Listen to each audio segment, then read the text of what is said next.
Welcome to season 10 of Be Heard Talk with Selena Hill, an award-winning show that adds a taste of hip-hop, AOC, and spice to unflavored news. Each Sunday, I'll be discussing race, politics, and culture from an unapologetic Black millennial perspective, and I'll give you the opportunity to be heard. So leave your comments on Facebook, Twitter, YouTube, and LinkedIn, and I will read them throughout this show. Now, I am super excited to be here with you all today to discuss everything from the biggest stories of the week, from the passing of hip-hop icon DMX to the Black lieutenant who was held at gunpoint and pepper sprayed by Virginia police during a traffic stop, to Candace Owens' latest shenanigans. And now later on the show, we'll unpack the litigation in the Derek Chauvin murder trial and question if George Floyd will receive justice with our featured guest, civil rights attorney and president of education reform, Shavar Jeffries. Now, please support Be Heard Talk by buying us a coffee. If you go to buymeacoffee.com/BeHeardTalk and give a small donation, it will help us to continue to support the issues and the causes that you care about. Now, without any further ado, we're starting off this show with a segment called Make It Make Sense. Because some things just don't make sense. Last week, a candid photo of Khloe Kardashian in a bikini was mistakenly shared on social media by one of her assistants. Her team then tried to scrub all traces of the unedited, unfiltered, and unapproved photo. Khloe then released a statement on social media saying, and I quote, "In truth, the pressure, constant ridicule and judgment my entire life to be perfect and to meet other standards of how I should look has been too much to bear." She added, "It's almost unbearable trying to live up to the impossible standards that the public have set for me." So here's the part that doesn't make sense. Khloe posted that statement on Instagram alongside videos flaunting her surgically enhanced body of perfect curves and extremely flat tummy. Plus, it's not just the public that has these impossible beauty standards. It's Khloe herself who is upholding unrealistic standards of beauty by constantly posting professionally curated and edited photos of herself that glorify toxic ideals for women. It's she and her sisters who have been playing a major role in creating that beauty standard. Not only that, but they've appropriated and commodified Black women's bodies, thus purporting the toxicity of whiteness and capitalism. It's hard to empathize with someone who feels overwhelmed by the impossible standard that she herself has helped create and monetize.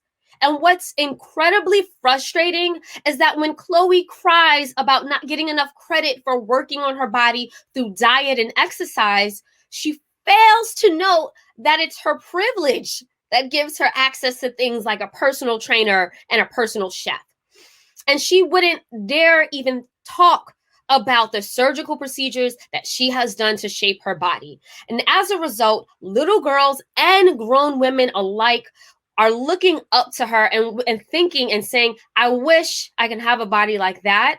But the fact of the matter is, we can't afford it. So if you ask me, Khloe missed an opportunity to actually uplift other women by praising the unedited picture, which could have made so many people feel better about our bodies rather than constantly airbrushing and blurring out every imperfection. And on top of that, continuing to push these ideals are extremely toxic. It basically says that we can't exist without being perfect. So Khloe, my dear, if you're going to talk about the unrealistic beauty standards, then talk about the role you're playing in it. Because honestly, what you're saying doesn't make sense.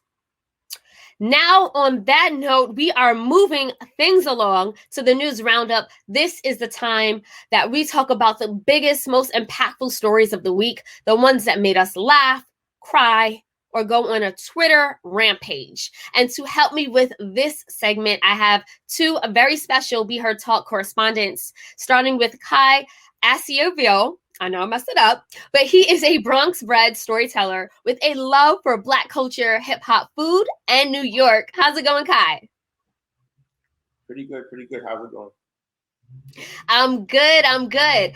Also joining us is Evan Mastronardi. He is the co-founder of Let's Not Be Trash and also a Bronx organizer for Rank the Vote NYC. How's it going, Evan? Thanks for having me, Selena. Glad Bronx is in the building, or virtual building. Always happy to be here on Be Heard. Always happy to have collab with Let's Not Be Trash. Thanks for inviting me. Absolutely. So last week, DMX was reported to be hospitalized by multiple sources. For days, the world waited for updates. And then 2 days ago, we all received the news that he had sadly passed away at the age of 50. Painting a vivid picture of Earl DMX Simmons, fans and friends share anecdotes about his life, music, and impact. He was known for dark lyricism, vulnerability, and his commitment to faith. DMX is remembered as a man and an artist who rapped for the streets and the neighborhoods around it. He was even bigger than Jay-Z at one point. But his battles with addiction, abuse, and trauma were widely known and open conversations that center the Black community, poverty, and addiction. Now, poverty is not the source from where addiction is born, but rather that what cripples recovery by the lack of resources to help people who are struggling, and how it leaves children vulnerable and communities unable to build. So DMX spoke about all of this through his music and interviews from his point of view. His first-person narratives through melody and melancholy gave his audience a chance to find a space to reflect and to relate. Kai, I want to, kick off this conversation with you. What is DMX's legacy, and how have you taken the news of his death? Well, his legacy, I believe, is like pain and passion. He, like, as you said, like, he introduced us to a lot of his demons, so to speak, but showed us that there was always ways to get through it if you were strong and you just kept believing, and believed in, whether believed in yourself or believed in a higher power. And that's something that fans have always connected with, and we're able to kind of see past some of those demons that did come to surface because of those that pain and passion that his legacy is about. Now, Kai, I remember you told me offline that you've been listening to a lot of his music that, like, basically a lot of us are doing now. What is it about his music that you connected to? Well, first, I'm from New York, so honestly, it was just his New York energy. Not everybody is that amped up in New York, just to get that clear, but he definitely represented New York. So for me, that was my first connection. Just he felt authentic, and just the authenticity of that New Yorkness. Absolutely. Evan, how has DMX's music really impacted the culture and music fans? Yeah, I mean, we said New York, DMX was from Yonkers. We all know that's the sixth borough. In fact, you could just replace Staten Island, except for Wu-Tang. But to me, Yonkers was always the sixth borough in some ways. X was pain. It was pain. It was passion. It was also evolution. He went from, Rough Riders Anthem all the way to, Lord Give Me a Sign. When you saw he was finding more of God, when you saw he was giving money to churches in Yonkers, he was letting his spiritual nature guide him at a latter portion in life. I posted something on my own media about that famous picture of him with the orchids. You see this very muscular rapper who has talked about addiction, who uses profanity and shows his pain on his sleeve, but then showing how to grow orchids and to show even the strong guys got to heal. So I think DMX, from someone who writes about masculinity a lot, showed many facets of masculinity, of overcoming things, of being honest about it, of being honest about one's past, about being honest about healing, and of course, like Kai said, just that raw New York energy. And I just want to give one last point. My boy Stan Talui said before DMX was on tracks, you barely heard somebody bark on the track, and now after that, you could barely think of a track without somebody barking. So he really put that on hip hop. That was his signature bark. Evan, you mentioned male, vulnerability, and I do think that DMX really showcased and exposed Black male vulnerability, specifically on a larger scale. Why was it so important to see this Black man who, had such a strong, raspy voice and very strong presence get on stage and then cry? Well, I think it was important to show, as I like to say, multidimensional multitudes, the notion that the masculine is not a binary, right? The masculine is not just pain and anger and lust. The masculine can have all these spectrums to it. And it doesn't make DMX less masculine to show his pain, to show how he's healing, to heal later in life, to show it you don't gotta be, even if you heal later in life, there's a time for you. I really feel like he showed the dimensions of masculinity to people. And he's one of the few rappers that can name some others, but he really did it more at an earlier time. I think that it allowed kind of men to have that part of them and to have that part of them validated. And when I show the picture of him with the orchids, what I said was like, let's give men this space to heal, as young as they are and as old as they are. Let's give men this space to even tough guys gotta heal, and we gotta allow men that space.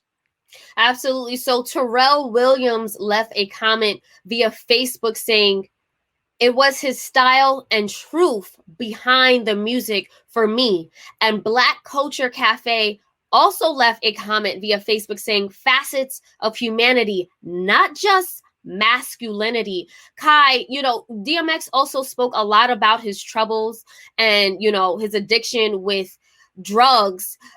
Do you think that, number one, he found enough support while he was alive? And number two, will this change the narrative about struggling with drug addiction in hip hop? No, I don't think it would change the narrative. I do believe he received enough. Well, I wasn't in his shoes, so I won't say enough, but I do believe he received support from the people, whether it's the Swiss Beats and the Ra and D's that were a part of Rough Riders, but then also the support from the fans. His legacy was never tarnished. A lot of times we hear artists, and rather when we lose artists, is a lot of the time when we find the time to give them their flowers. And DMX was one of those artists who, between artists sampling him, between artists using his lyrics, between artists just saying he's one of their favorites continuously. I think in those ways he definitely got, like I said, I don't know if it was enough support, but I believe he definitely was given a support. So Natalie Turner left a comment via LinkedIn saying, "As a Black teenage woman, DMX was the first Black male I saw be vulnerable in public without shame." Very powerful. It was very powerful. I saw him in concert in 2017, and just to see the multifaceted nature of DMX. He's rapping about the streets, then he's praying, then he's crying, and you really saw a multidimensional Black male. Like you said, in our communities, we don't see that. Even in our own homes, how many times do we see our fathers, grandfathers, cousins, and uncles and brothers just sit there and cry? Not enough. But DMX gave us space to do that. Evan, what are your final words on DMX's legacy quickly before we go to the next topic?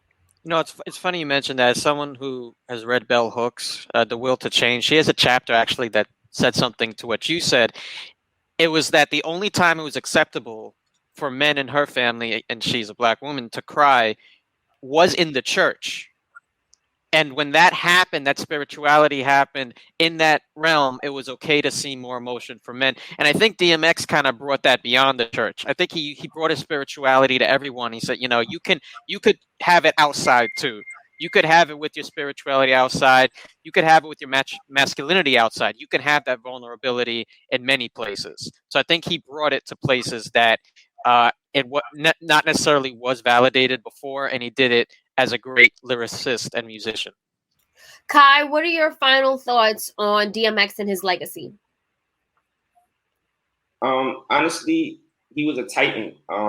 And he was a titan as an artist. Some of the records that he did, like one of the first artists for his first 5 albums to go #1. So he was a titan from the industry standpoint, but then in the lives of his fans. From everything we just said today, his legacy will last forever. And so I'm thankful that an artist like that was able to transcend, and the flowers were not only given to him while he was here, but beyond that. Absolutely. We will continue to honor DMX through his legacy of music, and our prayers and thoughts go out to his family and everyone attached to him. Now, in other news, a black lieutenant was held at gunpoint and pepper sprayed. So police in Windsor, Virginia pulled their guns on a black man identified as Second Lieutenant Cargan Nazario, a member of the U.S. Army Medical Corps. Police pepper sprayed this man, kneed him in the back, arrested him, and threatened to press charges if he reported their conduct. He has since sued the officers and accused them of racial profiling because, duh. Let's play the clip of this. Get out the car. You received an order. Obey it. I'm honestly afraid to get out. Can I? Yeah, you should be. Get out. What's going on? What did I do? Get out now. I have not committed any crimes. You're being stopped for a traffic violation. You're not cooperating at this point right now. You're under arrest for a traffic. You're being detained. Okay, you're being detained for obstruction of justice. Traffic violation. I do not have to get out the vehicle. You haven't even told me why I'm being stopped. Really? Get your hands. Get out of the car now. Get out of the car. Get your hands off me, please. Get your hands off me. You know what? Get your hands off me. Get your hands off me. Back up there. I didn't do anything. Jeez, even watching it now, it's still so startling. Forgive me, I should have given a trigger warning because I just can't even bear to watch something like this. You know, this brings us to our larger conversation, Kai. Where is Black safety? Why can't we feel safe in our communities? I mean, that man defends our country, and he defends like the pillars that people that people are willing to riot for and stuff. And he was treated as if he was a criminal without even really being explained what was going on. So to answer your question, honestly, I don't know if a man in service can't be treated properly. I don't know how to answer your question. I mean, and we're right there with you, Kai, because if they can't even respect someone who's dedicating their life to fight for all of our freedoms, then they can't respect any of us. And it's a narrative that we've seen a long time, generation in and generation out. Evan, with immunity being stripped from police officers in a few states, do you think it will have a ripple effect? I hope so, but you know, in a lot of these small towns and even just more conservative town governments, they're not going to follow suit. It's going to really take a federal mandate. And even when there's a federal mandate, you know that there's going to be so much resistance from these towns that think that it's handcuffing their officers to not let them pepper spray peaceful members of our military. And, you know, you mentioned that fact, but it's like, I think it's important. But at the same time, you know, regardless if he's a member of the military, regardless if he was, you know, selling drugs, there was no, or even committing like a petty type of misdemeanor. Like, there's no reason for that. Like, the man is peaceful. He is unarmed. He naturally would be upset the way the cop is acting, but he has his hands up, and the cop is just waiting to pepper spray him. I mean, you could see with how much, and someone wrote, and I know you're going to talk about this later, with the Chauvin trial going on as this is happening in our media, in our consciousness, the Chauvin trial is happening. Look at the ease and the comfort with which the cop just is ready, saying, you know what, and earlier in that video he says, you know what, you should be scared. It's like it's all a game to them. They think they'll always be protected. So I honestly don't have much faith until this is done at a federal level, but we need to work at local levels until then.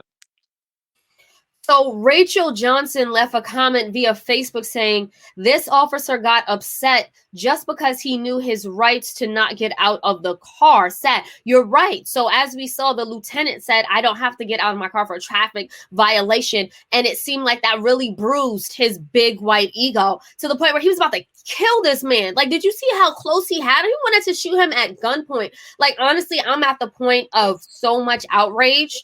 To Evan's point, we are currently watching a trial for another Black man who was murdered. And with the history of lynching in this country and Black oppression, it just really doesn't make sense. Kai, what do you think the answer to this is? I mean, off rip, that supervising officer needs to be fired. His partner also, I slightly even feel bad for the partner because just watching his face, watching the entire video, and even the partner kind of slightly confused as to like, whoa, like even his face kind of reads, and I believe it's being reported that in the police cam, someone has overheard, one of the officers is overheard saying something like, "This is messed up, like this is effed up." So in that immediate moment, the another officer might have also expressed that, "Yo, this is wrong." So yes, I believe that officer needs to be fired immediately. Both of them, and beyond that, I don't know. Yeah. Well, we'll continue to follow this story and the lawsuit that lieutenant has filed against the cops. And obviously, at the least, they need to be terminated. But moving things along, so New York became the 15th state to allow recreational use of marijuana, while Virginia moved to legalize possession of small amounts by July. We know that there are a disproportionate amount of men and women of color behind bars, on probation, parole, and so forth because of non-violent drug possession charges. Evan, will these charges be removed, and do you think people will be granted a fresh start? I hope so. I hope it's not just talk. I mean, if you think about the amount of people who have been incarcerated, and I don't mean just the ones who are currently, I mean the ones who were in the past and should have their records expunged. This is that in just New York alone, that's going to change the dynamic for prisons, for the prison industrial complex, for the way we incarcerate, for people's eligibility to be employed, and perhaps even past discrimination. Because if you were denied a job because of something that's now perfectly legal, I wonder how they're going to litigate that one. So, I mean, I hope so. I am honestly a little concerned that this happened so fast that the law enforcement, as we just saw, which is woefully inept at many times and many times racist, I'm still concerned how they're going to litigate that on the streets, because it's like they're used to just rounding up people for a dime, and I don't know that shit. I used to see them post on their Instagram just some weed on a table like it was an accomplishment. I don't know how that same police force is going to shift that quickly to this. I hope they do, but I'm a little concerned about that part. That's a good point, Evan. Kai, what are your thoughts on New York legalizing marijuana? Do you think it will shift police and community relations? And what do you think, what changes do you think will come about in our communities? In terms of the shift, honestly, I don't know, because the head of the New York's police, he is not against. I mean, he's against the bill. Like, he's not for legalizing marijuana in New York. So I don't. It's going to be difficult if it's legal in the state, but the guy who's the head of the police is not into the legalization. But I am thankful that it seems like they are trying to maybe not right some previous wrongs, but that they are looking to at least focus some of the benefits of legalizing weed in New York,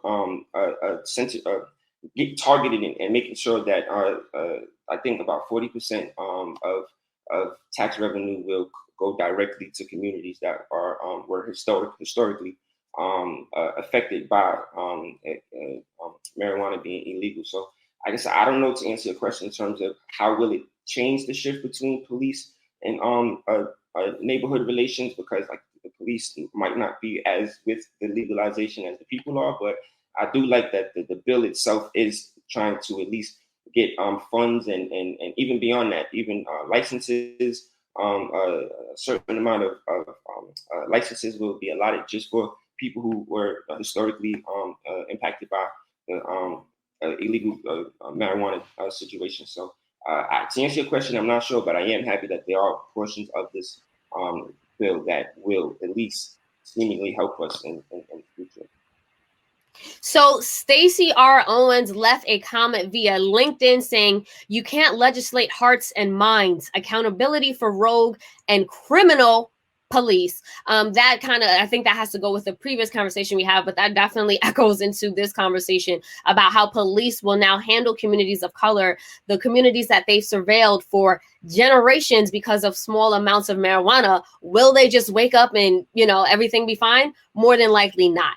So before we end the news roundup, I do want to talk about one more story. It's a little more lighthearted and a little more fun when it comes to this vaccine war. So the vaccine debate has reached Black Twitter again. And as always, we are fully entertained with lighthearted and sometimes satirical takes. Twitter users are now changing their names with plays on the popular vaccination options, from Pfizer to Moderna to Johnson & Johnson. And I know that we even had some TikTokers who've been also using their platforms to talk about which gang that they're in or which set that they're claiming. Evan, have you gotten the vaccine? And if so, which set are you claiming? I'm about that J&J squad. Squad. J squared, Johnson & Johnson. Yeah, I got it 4 days ago. Just was little drowsy, bit of a headache, but I'm okay. No problems there. Kai, what are your thoughts on the vaccination? And do you think now that people are taking it to social media, more folks in the Black community might feel less resistant to get vaccinated? Yes, absolutely. Like once you start seeing your friends openly tweet and post on social that they're comfortable letting the world know that they're getting this vaccine, that only like 7 months ago, a year ago, people were like bringing up historical reasons why we shouldn't even entertain a vaccine. And like I said, now people are confidently and comfortably sharing that they're gonna be a part of whichever gang that they're joining. So yes, I do think people taking it to Twitter, especially the Black Twitter, very influential segment of the culture. I definitely do think it will have an impact on just people being more confident, and because I feel like a lot more people were into getting the vaccine, but just having that conversation in front of people might not be as welcoming. So I do think that helps. And then for the ones that maybe didn't want to take it at all, now they're hearing, or not only hearing, but if you see somebody today tweet about being a part of whichever gang, and then 5 months later they're chilling, a year later they're chilling, right? That kind of stuff. I mean, it's still early, but at a certain point, it's kind of like, okay, these vaccines aren't as terrifying as they have been in the past, kind of thing. Right. So we actually have some footage of people who are more than excited to share that they've been vaccinated. Let's get to that clip. So what vaccine did you get? I got the Moderna vaccine.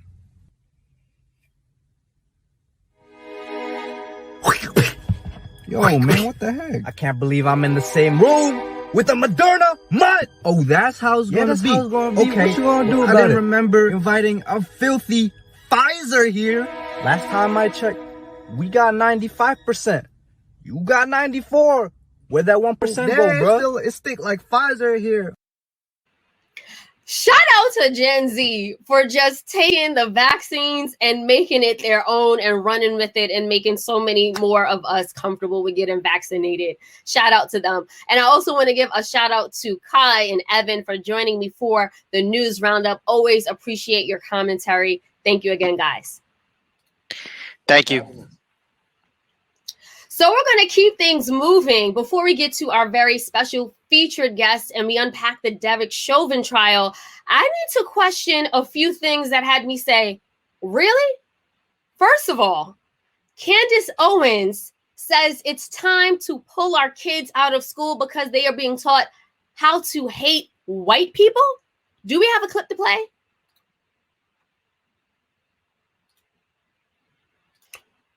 Okay. We may not have that clip, But let me attest to you, it is definitely worth a yawn and eye rolling. First of all, Candace Owens will say just about anything for buzz and white adulation, which can absolutely be used to dissect and allure the white gaze. But can't we just defund Candace Owens?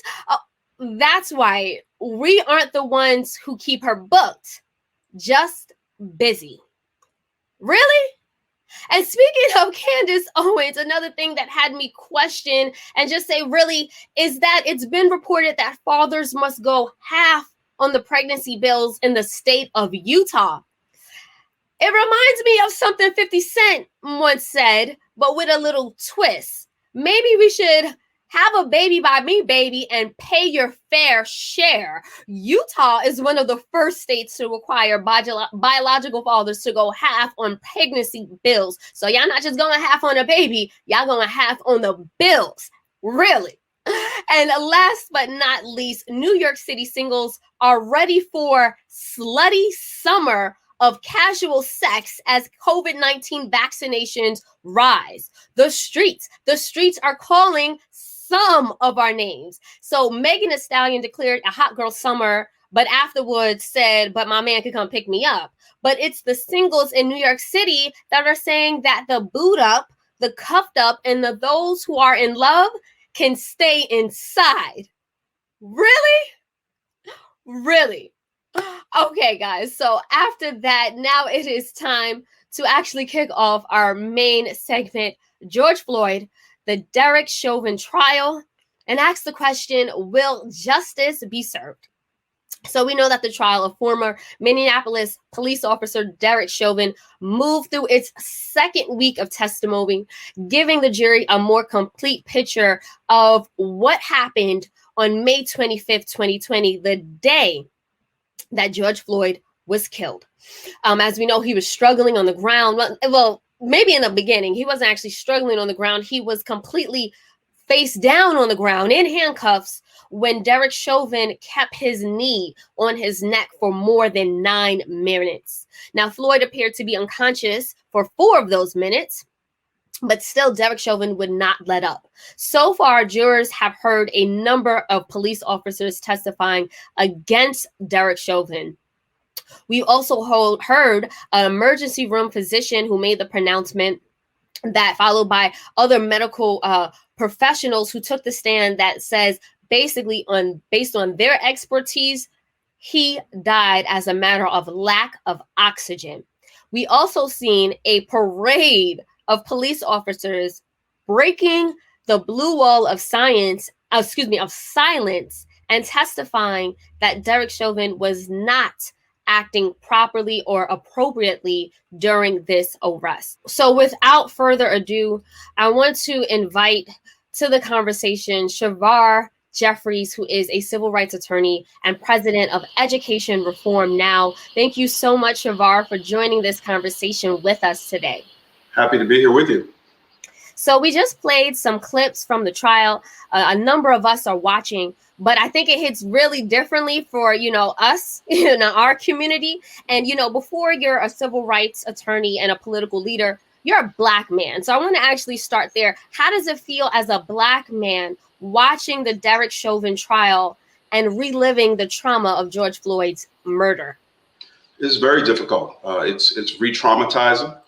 To see how George Floyd's life did not matter, had no significance, not only to Chauvin, but to the officers that were with Chauvin, how his life could be taken away for over 9 minutes, how he pleaded for his life. He pleaded for his mother. He was calling out to his mother.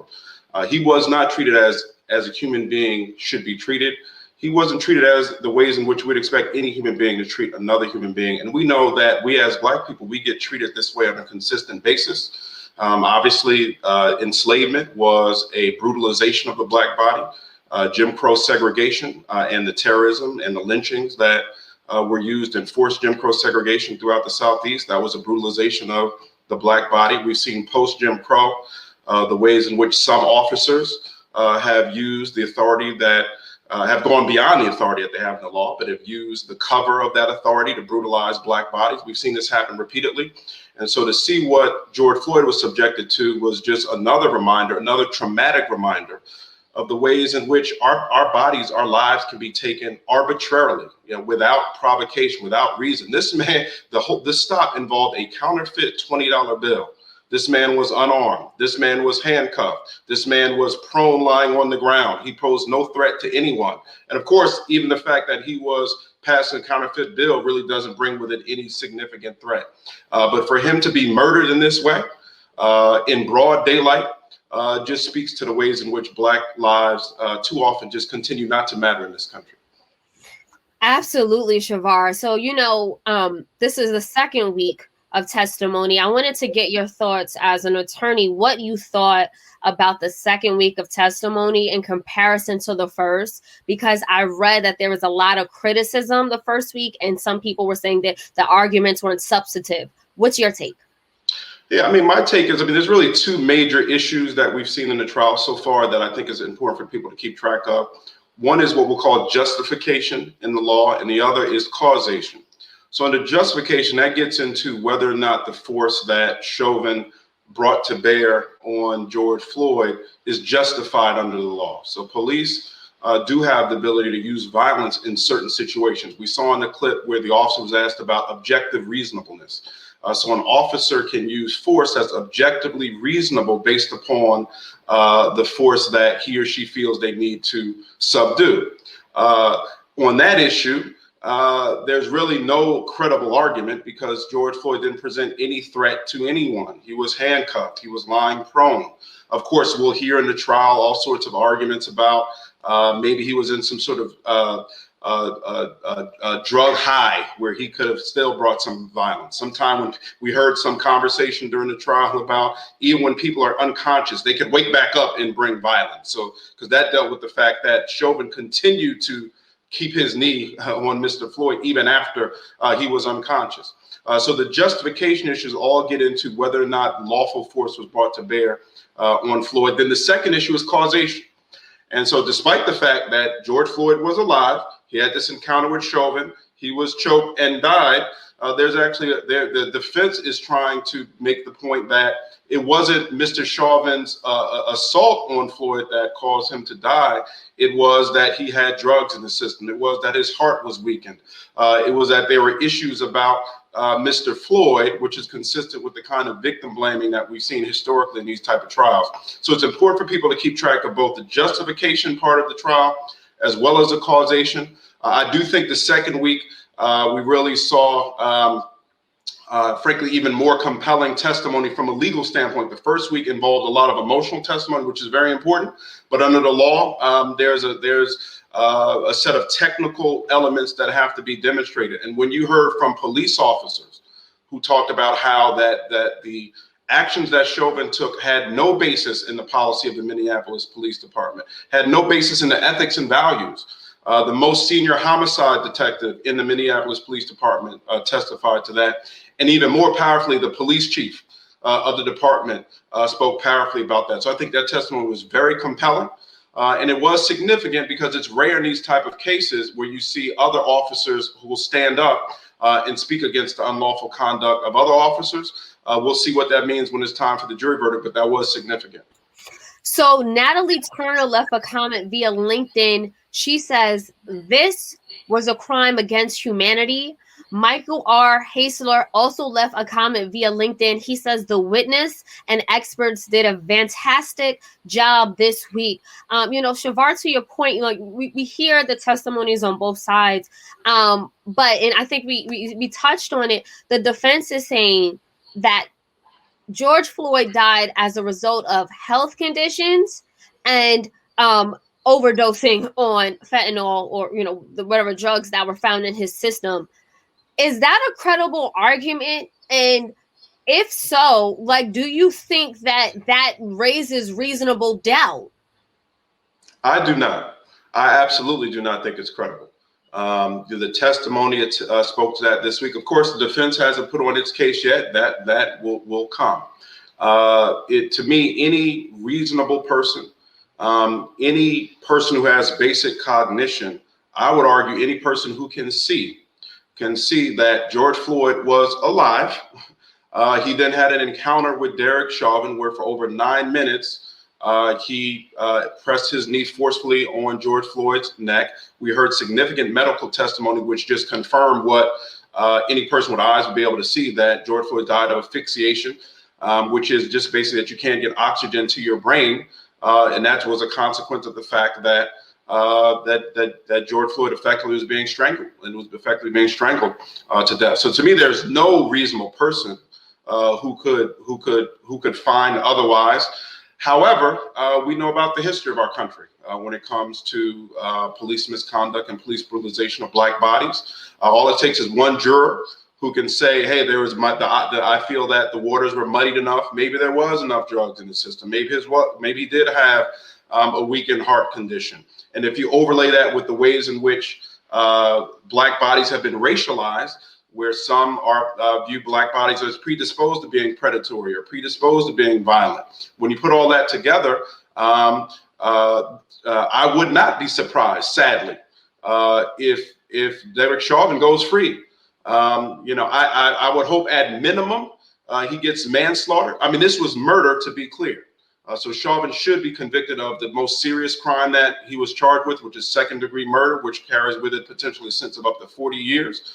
I would not be shocked, however, to see a manslaughter conviction, which is basically a killing that happens when there's a reckless or negligent mindset versus an intentional killing. And I also sadly wouldn't be surprised if he walks free, given the history of how juries have reached verdicts in cases involving police killings of black people. Shavar, if he is convicted of manslaughter, how many years do you think he would be sentenced? So if he's convicted of manslaughter, the maximum sentence there would be 10 years. I would hope he would get 10 years. He deserves that. At minimum, he was grossly negligent. Right. So even if somehow in his mind he thought that he was simply subduing George Floyd as a part of executing an arrest, and that there wasn't a reasonable likelihood that he would die as a consequence of the force, at minimum, that was grossly negligent. And it was so grossly negligent that in my mind, he should get the full 10-year sentence there.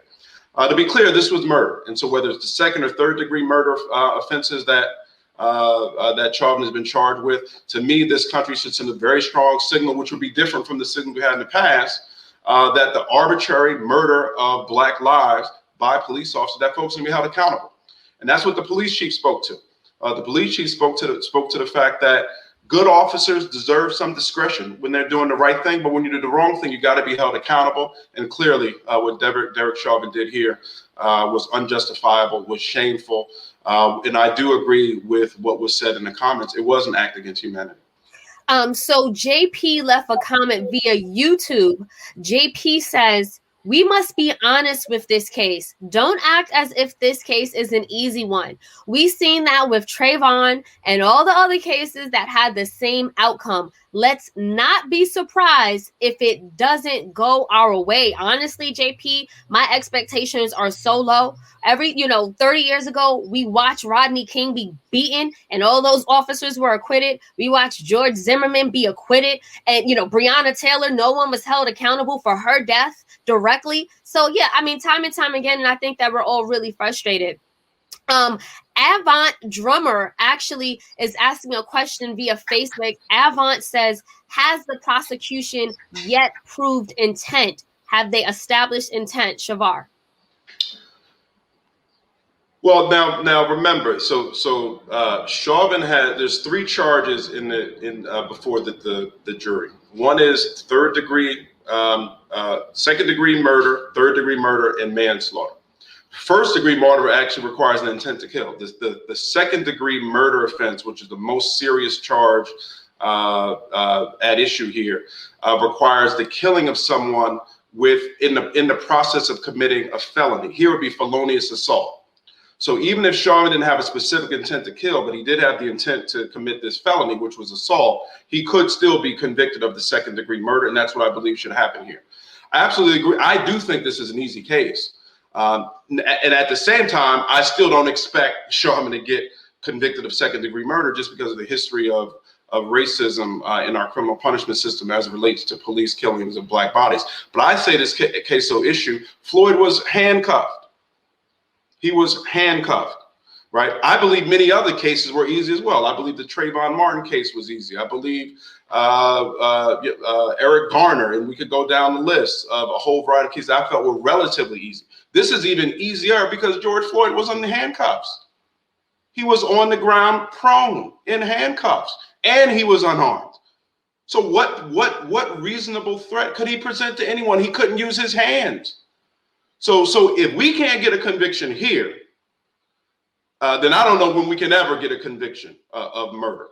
At the same time, though, I'm not expecting one. And sadly, I become so cynical just given my experience, not only as a black man, but as a person who is very well versed in the history of this country when it comes to the brutalization of black bodies, that sadly we really shouldn't expect justice. But if you're asking me objectively, is this an easy case? And what should happen objectively, Chauvin should be convicted of second-degree murder.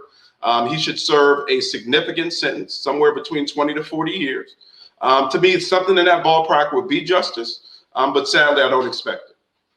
So JP left another comment via YouTube. He says, I agree with manslaughter. It's unfortunate, though. Let's not riot. Let's push forward and focus on improving our communities and moving up. So I take a little, I would push back a little bit there, because time and time again, when we don't get those convictions, as you were talking about, Shavar, we hit the streets, right? You know, whether it was LA in the 90s or, you know, here in New York after Eric Gardner, we're hitting the streets. Sometimes those protests become a little bit rowdier and things do turn into a riot.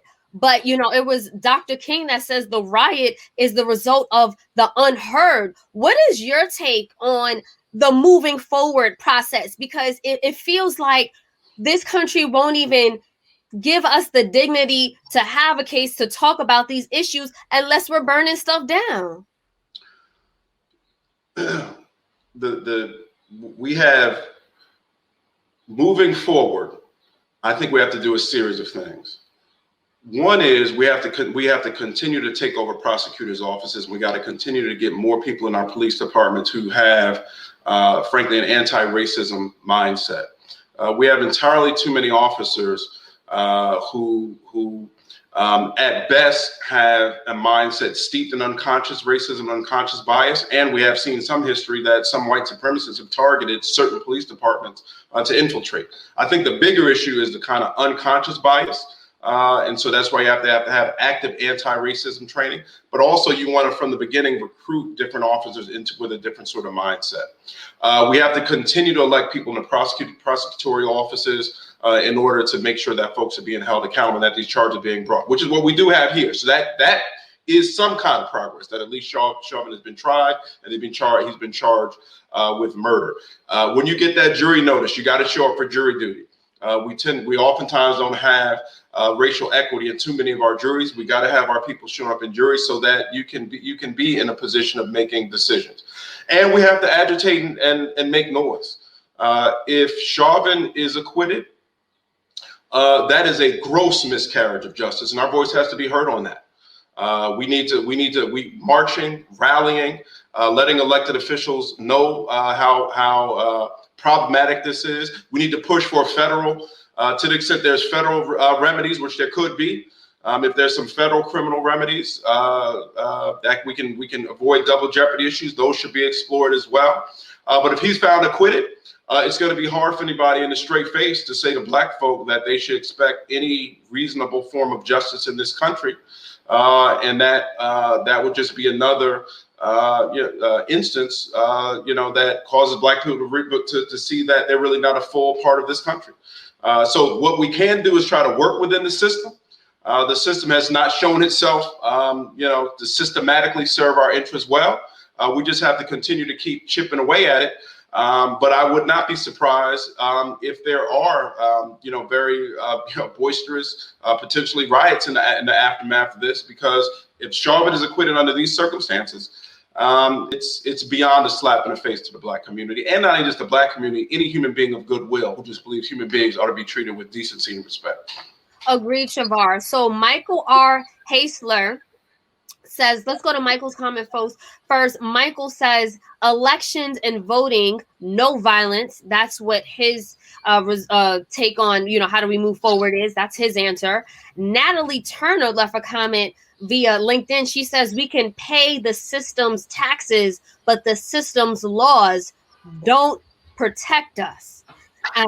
Great take there from Sister Natalie. Now we have Michelle Fields, Esquire, who says via LinkedIn, moving forward means removing qualified immunity for police officers and prosecutors. In addition, revamping all police departments, which is basically what Shavar said a few minutes ago.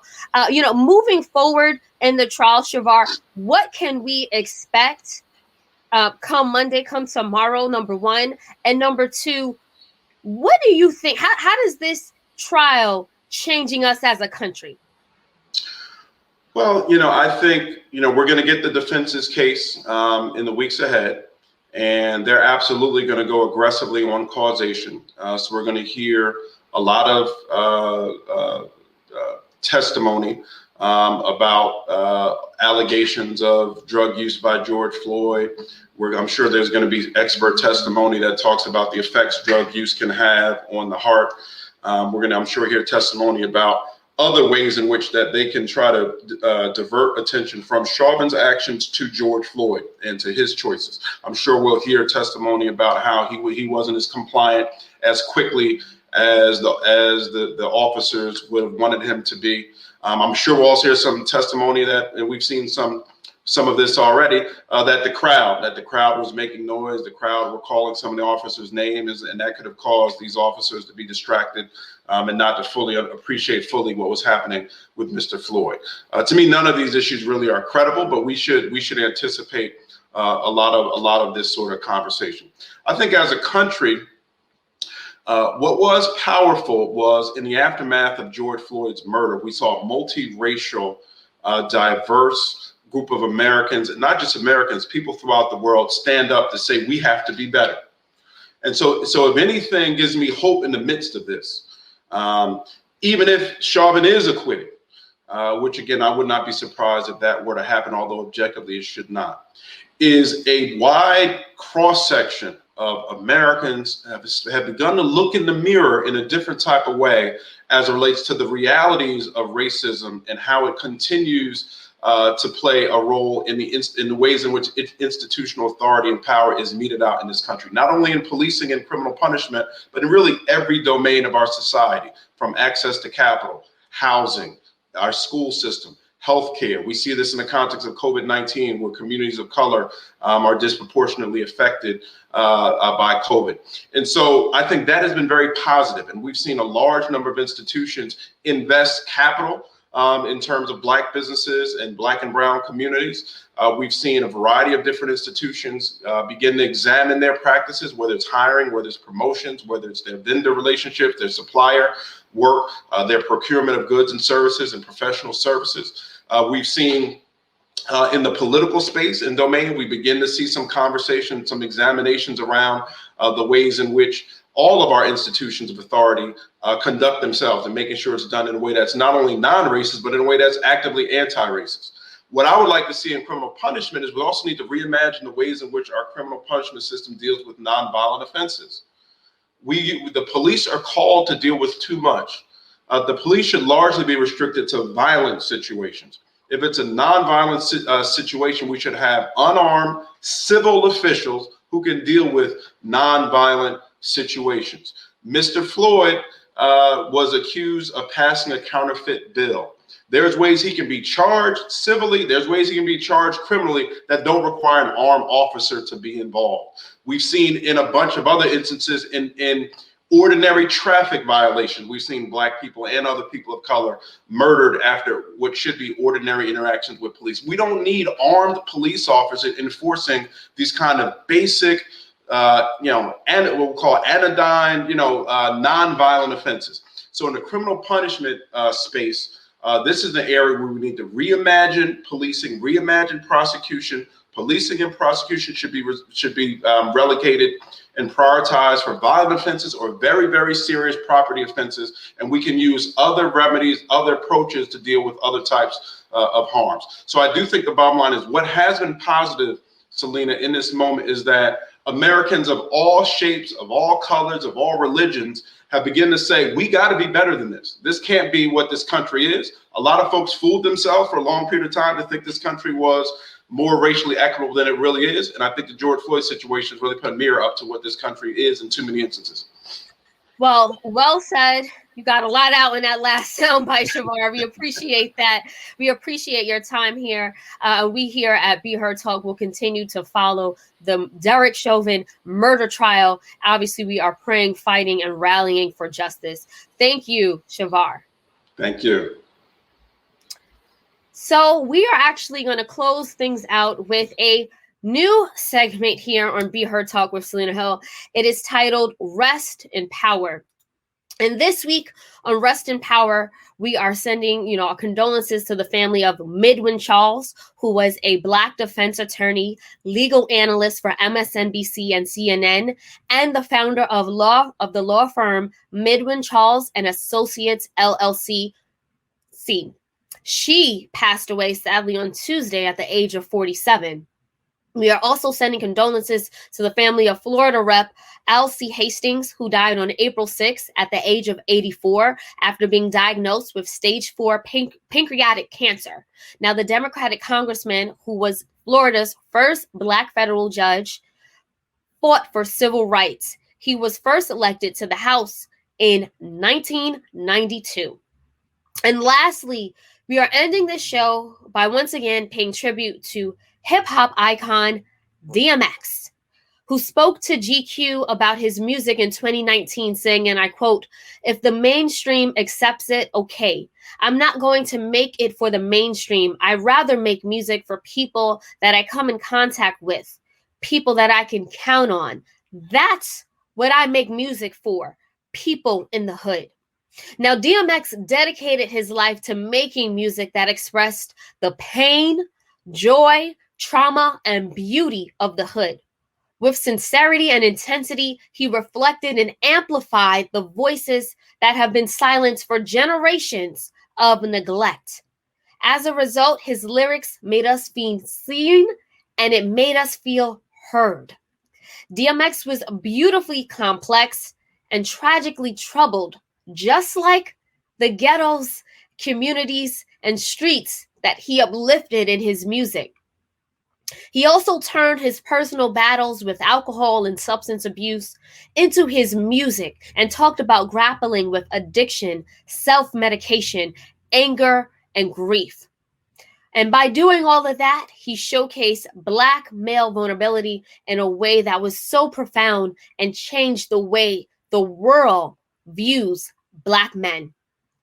Ultimately, I think his legacy speaks to the fact that he was courageous enough to pour his heart and trauma into his music and reshape hip hop and the sound.